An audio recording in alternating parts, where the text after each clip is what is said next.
Today, the Labor Department reported dismal job creation numbers for July and downgraded the jobs creation data from May and June. The president has since fired the head of the Bureau of Labor Statistics. The latest data shows U.S. employers added just 73,000 jobs in July, about 30,000 less than economists had expected.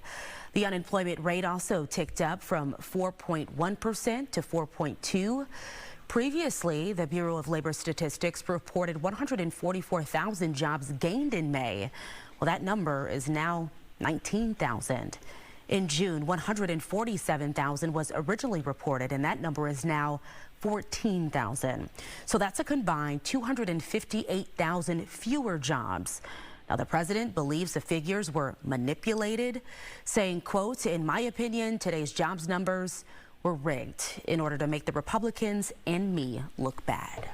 Well, President Trump is now pushing back the start date yet again for his tariffs, this time to August 7th. And now leaders around the world are working to cut a new trade deal with the U.S., including Canada. Caroline Elliott joins us now live from Toronto tonight. So, Caroline, where do negotiations with Canada now stand? Yeah, Tim, Simone, we know that it has been a lot of developments over the last 24 hours after President Trump issued that executive order last night, bringing those Canadian tariffs from 25% all the way to 35%. So in the last few hours, we've been talking with some of the members on the Prime Minister's Council for U.S.-Canada Relations who are familiar with these briefings and who are in constant communication with those who are in the negotiating room right now. And we're told that Canada's team right now is still in D.C. working on these negotiations, and we're told this team will even work through the weekend to make sure the right deal happens. We're also hearing that part of this holdup right now with this trade deal is that Canada isn't willing just to take any deal, and they're willing to fight for the right deal. The White House is good at pressurizing negotiations. The President of the United States is a businessman. The Prime Minister of Canada is a businessman. It's a different tone of very quiet negotiations now, different than we've had in the past. We think that's the path to a good mutual deal. We'll stay at the table until that happens.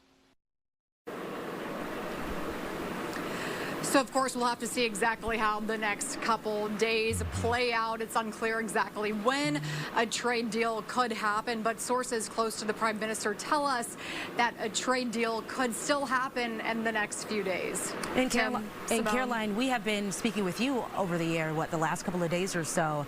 I know you've been out speaking with business owners there in Canada. What's the latest from them? What are they saying now? Yeah, Simone, well, we cannot overstate exactly how Canada and the U.S., how close these economies truly are. There's a lot of moving parts and there's a lot of connected parts. And when you talk with business owners here, we've even heard some say that up to 85% of their customers are in the U.S. So this is certainly something that's going to hurt businesses here in Canada.